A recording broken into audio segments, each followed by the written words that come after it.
Hello friends, it's Subhash and you are watching Economics Guruji. In this video, we will study about the second chapter of macroeconomics, the theory of consumer behavior. So, stay with us till last. शुरू करते हैं। तो second chapter जो है theory of consumer behaviour, इसमें कौन कौन से टर्म्स आती हैं, कौन कौन से कॉन्सेप्ट्स हैं, इसके बारे में इसमें स्टडी करेंगे। तो इस वीडियो में हम consumer behaviour, utility, types of utility, relationship between total utility and minor utility and law of diminishing minor utility, इस वीडियो में इन टर्म्स के बारे में अच्छे से डिटेल में डिस्कस करेंगे। तो आई होप आप वीडियो अच्छा लगेगा और लास्ट तक बने रहें ताकि जो भी क्वेश्चंस एग्जाम में आते हैं उन क्वेश्चंस को आप जान सकें, उन क्वेश्चन में क्या रिप्रेजेंट करना है उसके बारे में डिटेल में आप समझ सकें। तो शुरू करते हैं। तो फर्स्ट यहाँ पर थ्योरी ऑफ कंज्यूमर बिहेवियर, ये जो चैप्टर का नेम है उसका मतलब क्या है, कंज्यूमर बिहेवियर क्या है, उसके पहले बार हमें ये पता होना जरूरी है, तभी हम समझ पाएंगे कि ये कंज्यूमर इक्विलिब्रियम क्या है और किस प्रकार से हम ये क्यों ये जो दो मेथड है यूज करते हैं। तो सबसे फर्स्ट है consumer behaviour. It refers to a process in which a consumer decide that in what way he should plan his expenditure on different goods and services so as to maximize satisfaction from his limited income। Main बात यह है कि उसके पास income limited है और वो अपने satisfaction को मैक्सिमम करना चाहता है। तो जो भी डिफरेंट गुड्स हैं उन डिफरेंट गुड्स एंड सर्विसेज पे अपने पास जो भी इनकम है उस इनकम को किस प्रकार से डिफरेंट कमोडिटीज पर वो एक्सपेंड करेगा ताकि सेटिस्फेक्शन जो है उसका लेवल जो वो मैक्सिमम कर सके। वो बात मैंने यहाँ पर वो हमें यहाँ पर देखना है, वही कहलाता है कंज्यूमर बिहेवियर।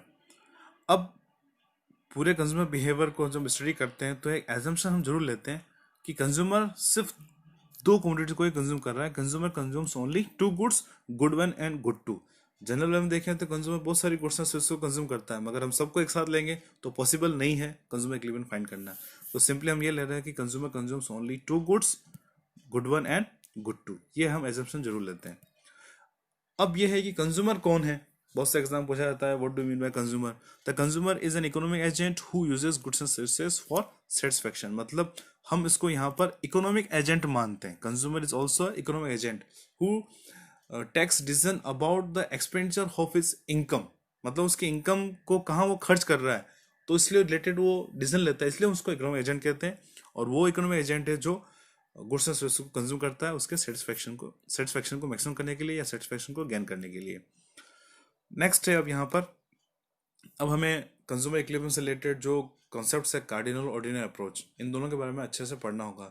तो उससे पहले जो फर्स्ट टर्म है यूटिलिटी, क्योंकि जो कार्डिनल अप्रोच है उस कार्डिनल अप्रोच में यूटिलिटी बेस है। यूटिलिटी को मेजर्ड माना है। तो यूटिलिटी क्या है, क्या रिलेशनशिप होते हैं, कितने प्रकार की होती है, कितने टाइप्स इसके, वो हमें जानना जरूरी है।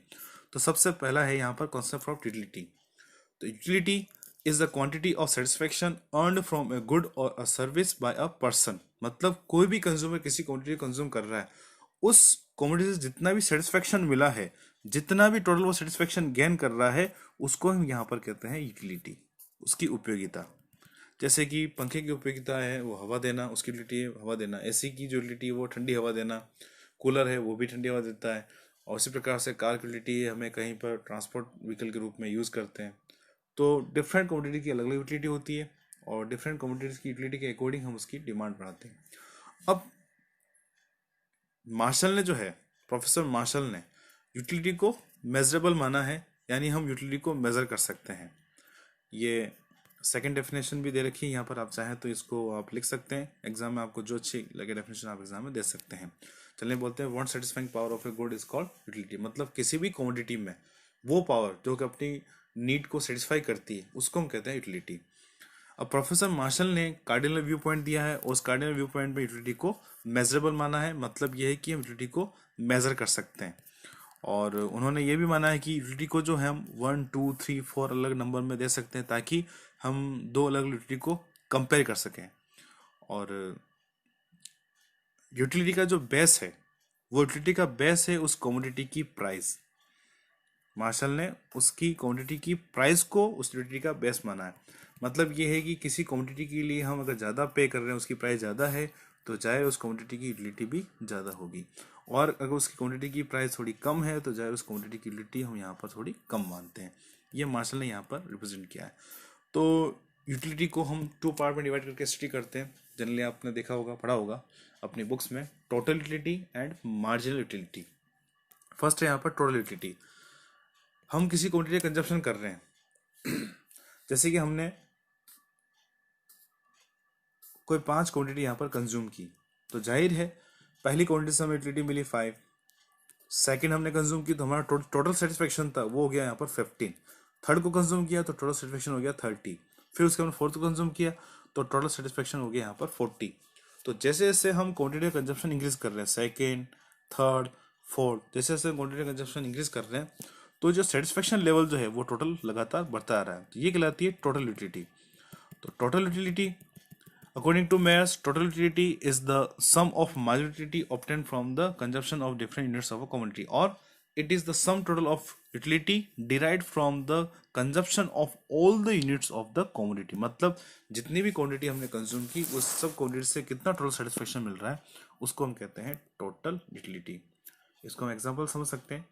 सपोज कंज्यूमर 2 गुड्स को कंज्यूम कर रहा है और इस कंडीशन में उसको फर्स्ट गुड्स से जो यूटिलिटी मिली वो 10 और सेकंड से मिली है उसको 9, तो इस कंडीशन में टोटल यूटिलिटी क्या हो जाएगी, 10 + 9 = 19। ठीक है, नेक्स्ट है मार्जिनल। अब मार्जिनल क्या है, जब कंज्यूमर किसी कमोडिटी को कंज्यूम कर रहा है तो चेंज आता है। जैसे कि फर्स्ट कमोडिटी को कंज्यूम किया, जैसे कि हमने थोड़ी देर पहले देखा था कि फर्स्ट कमोडिटी कंज्यूम किया तो उस कंडीशन उसको 5 मिल रहा है, सेकंड को जैसे उसने कंज्यूम किया तो उसका टोटल सेटिस्फेक्शन हो गया यहाँ पर 15। तो यहाँ पर चेंज कितना आया, जैसे ही उसने फर्स्ट से सेकंड को कंज्यूम किया है तो चेंज ये आ रहा है 10 का, तो ये यहाँ पर कहलाती है मार्जिनल यूटिलिटी। मार्जिनल यूटिलिटी, और जनरली इस मार्जिनल यूटिलिटी का जो फॉर्मूला है वो हम इस प्रकार से रिप्रेजेंट करते हैं, marginal utility is equal delta T U upon delta Q, quantity में कितना चेंज आ रहा है। जैसे कि यहाँ पर डेल्टा टी यू क्या हो जाएगा, अभी हमने एग्जांपल देखा था 15 - 5, और क्वांटिटी में चेंज कितना आ रहा है 2 - 1, तो टोटलिटी मार्जिनलिटी क्या हो जाएगी 10।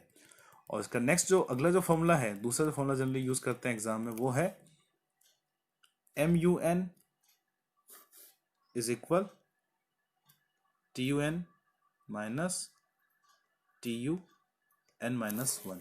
जनरली ये फॉर्मूला भी हम यूज करते हैं, देखते हैं आगे और टेबल में किस प्रकार से इस फॉर्मूले का यूज करते हैं। तो पहले यहाँ पर एग्जाम्पल समझते हैं कि एग्जाम्पल क्या है। और total utility of consuming 10 units is 100, while after the consumption of 11th unit the total utility becomes 110।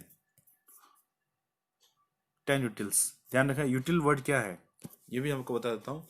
Utility को जब हम मेजर करते हैं और जब हम इसको नंबर में शो करते हैं तो वो नंबर जो हमको कहलाता है यहाँ पर यूटिल्स। कुल मिला के ये है कि यूटिलिटी को रिप्रेजेंट करने की ये यूनिट है, हम यूटिल्स में यूटिलिटी को रिप्रेजेंट करते हैं।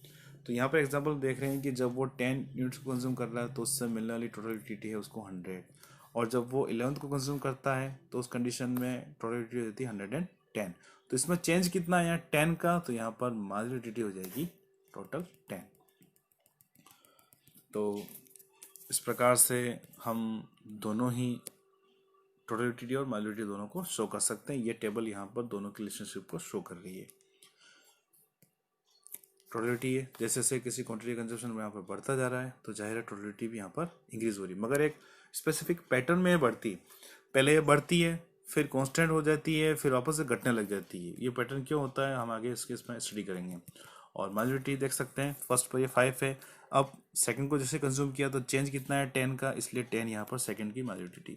फिर आपस सेकंड से थर्ड को कंज्यूम किया तो 15 to 30 चेंज कितना रहा यहाँ पर 15 का, इसलिए थर्ड यूनिट पर मार्जिनलिटी हो जाएगी आपस यहाँ पर 15।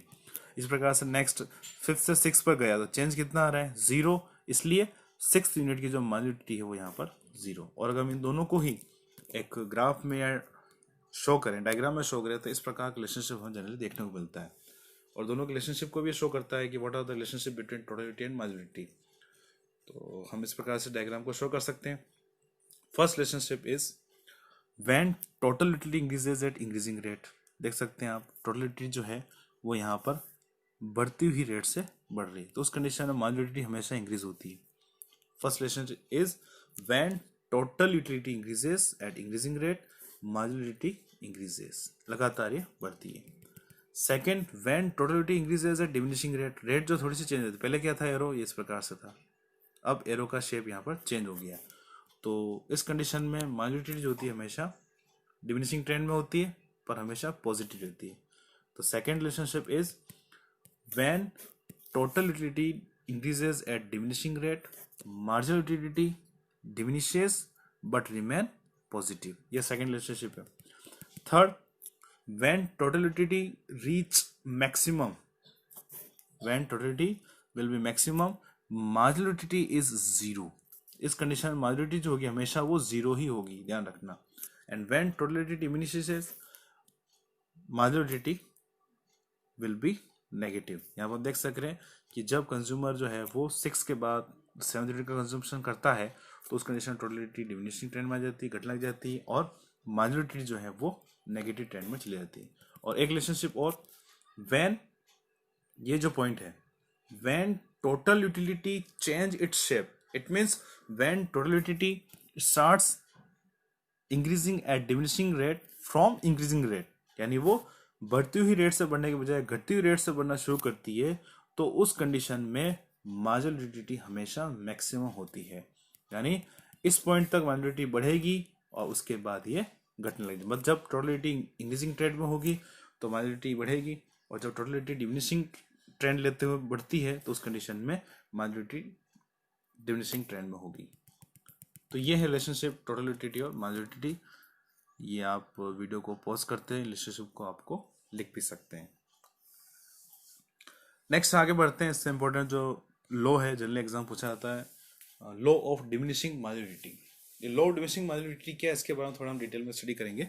ये लॉ क्या है कि when consumer consumes more and more units of a commodity, marginal utility of additional commodity diminishes. Simple way में यही है.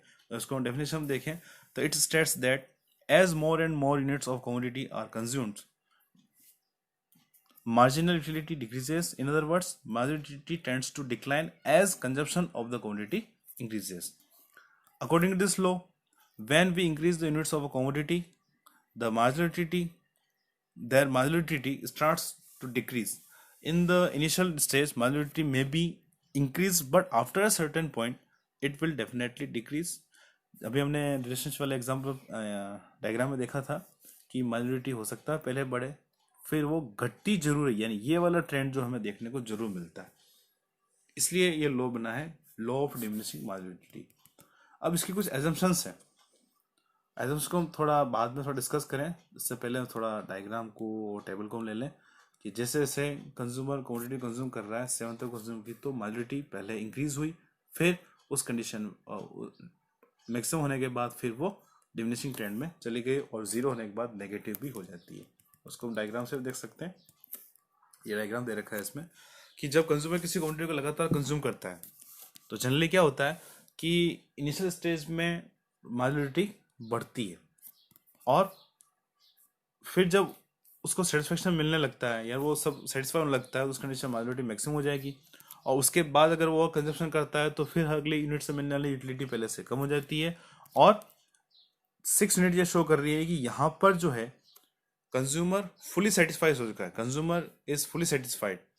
कंज्यूमर इसके बाद भी अगर कंजप्शन करता है तो उस कंडीशन में जो यूटिलिटी है माइनॉरिटी वो नेगेटिव टर्म में हो जाती है. जो सिंपल एग्जाम्पल समझें, सपोज आपको भूख लग गई बहुत जोर से, आपने फर्स्ट रोटी कंज्यूम की, आपको सेटिस्फेक्शन मिला 5, फिर आप सेकंड कंज्यूम की, आपको मिला 15, मतलब सेटिस्फेक्शन और बढ़ गया. थर्ड कंज्यूम की तो यहाँ पर आप थोड़ा सेटिस्फाई फील करते हैं, यह आपका मैक्सिमम हो चुका है. फिर उसके बाद आपने फोर्थ कंज्यूम की तो सेटिस्फेक्शन तो मिलता है पर उतना नहीं जितना कि पहले. जैसे कि यहाँ पर आपको 10 मिल रहा था सेकंड से, फिर यहाँ 15 मिल रहा था, और यहाँ पर सिर्फ आपको वापस 10 ही मिलेगा. और इस प्रकार से जैसे जैसे आप कमोडिटी कंज्यूम करते जाएंगे, जैसे आप रोटी कंज्यूम करेंगे, जैसे आपने 6 रोटी सपोज कंज्यूम की और आपको फुली सेटिस्फेक्शन मिल चुका है, आपका पेट भर चुका है, तो इस कंडीशन में टोटलिटी जो होगी मैक्सिमम होगी. उसके बाद अगर आपने 6 के बाद 7th को और कंज्यूम किया तो पूरा पेट भरने के बाद भी अगर आप और रोटी खाएंगे तो यहाँ पर माइनॉरिटी नेगेटिव टर्म हो जाएगी. किस सेंस में कि आपका पेट दर्द करेगा, आपका जी घबराएगा, सर दर्द करेगा. तो ये जो नेगेटिव इफेक्ट है वो ये शो करते हैं कि यहाँ पर उस 7th रोटी का जो सेटिस्फेक्शन है आपके लिए नेगेटिव टर्म में चला गया है. तो इस लॉ की कुछ एजम्पशंस हैं. एजम्पशंस ये हैं मेन कि only standard units of a commodity are consumed. Main बात ये है कि जो भी क्वांटिटी कंज्यूम कर रहे हैं वो स्टैंडर्ड होनी चाहिए। मतलब एक रोटी है, पानी गिलास, एक एप्पल है, ice cream, coffee, cup of T, ये ऐसे स्टैंडर्ड यूनिट होने चाहिए। ऐसा नहीं कि आप छोटे छोटे, जैसे कि आप चावल के एक एक दाने को लेकर आप कंज्यूमर पे एक्सपेरिमेंट करें और आप बैठे ही रहें, वो एक एक चावल के दाने को खाते रहेगा और आप वेट करेंगे कब उसकी मेजोरिटी मैक्सिमम होगी, फिर उसके बाद वो डिमिनिशिंग ट्रेंड में जाएगी। सेकंड ये है consumption of a commodity is continuous. मतलब मेन बात ये है कि कमोडिटी का जो कंजप्शन है वो कंटिन्यूस है, उसमें कोई गैप नहीं आना चाहिए। ऐसा नहीं हो कि आप पानी गिलास लेकर आप एक्सपेरिमेंट कर रहे हैं, आपने कंज्यूमर को पानी गिलास दिया, दूसरा गिलास आपने 5 घंटे बाद दिया, तीसरा आपने वापस 6 घंटे बाद दिया, तो जाहिर उस कंडीशन में जो लो है वो अप्लाई नहीं हो पाएगा। हो सकता है कि 5 घंटे बाद जो पानी गिलास पी रहा है उससे मिलने वाला सेटिस्फेक्शन पहले से और बढ़ जाए, या फिर लास्ट में 6 जब पानी गिलास को कंजप्शन कर रहा है तो उससे मिलने वाला सेटिस्फेक्शन और बढ़ जाए। मेन बात यह है कि कंजप्शन जो है वो कंटिन्यूस होना चाहिए, कंजप्शन में किसी प्रकार से कोई गैप नहीं आना चाहिए। उसके अलावा कुछ एजम्पशंस और हैं कि जो भी यूनिट्स हैं वो इक्वल क्वालिटी की होनी चाहिए। मतलब समान प्रकार की, उसमें होमोजेनस हो, कोई चेंजेस नहीं हो। जैसे कि हमने रोटी का एग्जांपल लिया है तो रोटी पर घी लगा हुआ, सभी रोटी पर घी लगा होना चाहिए। ऐसा नहीं हो कि कोई तो रोटी अच्छी हो, जैसे तीसरी रोटी वो जली हुई आ गई या उस पर घी नहीं है, तो हो सकता है उसका सेटिस्फेक्शन एकदम से यहाँ पर नेगेटिव में आ जाए। और चौथी रोटी आपने एकदम से वापस अच्छी दी तो हो सकता है एकदम से उसका जो माइनॉरिटी जो डिमिनिशिंग ट्रेंड में एकदम से वो जंप कर जाए। इसलिए हम ये मानते हैं कि जितनी भी यूनिट्स हैं वो इक्वली क्वालिटी की हैं, इक्वल क्वालिटी की हैं, होमोजेनस हैं। और दूसरा है कि कंज्यूमर जो रेशनल, हम ये मानते हैं कि कंज्यूमर इज रेशनल। कंज्यूमर जो है वो एक विवेकशील प्राणी है। मतलब वो अपना भला बुरा सोच सकता है। हम किसी पागल व्यक्ति को लेकर एक्सपेरिमेंट नहीं कर सकते हैं। किसी पागल व्यक्ति को लेकर किया है तो वो खाते जाएगा, आप खिलाते जाएंगे और आप वेट करते जाएंगे कि कब इसकी यूटिलिटी डिमिनिशिंग ट्रेंड में जाए।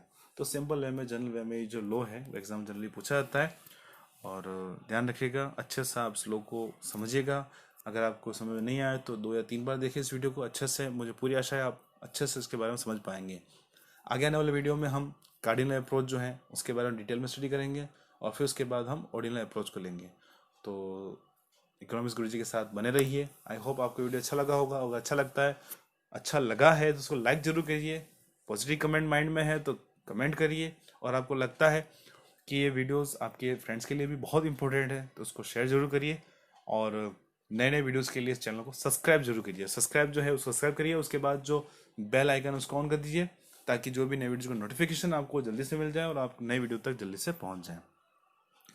पूरे वीडियो में बने रहने के लिए थैंक यू। बने रहिए। Bye bye.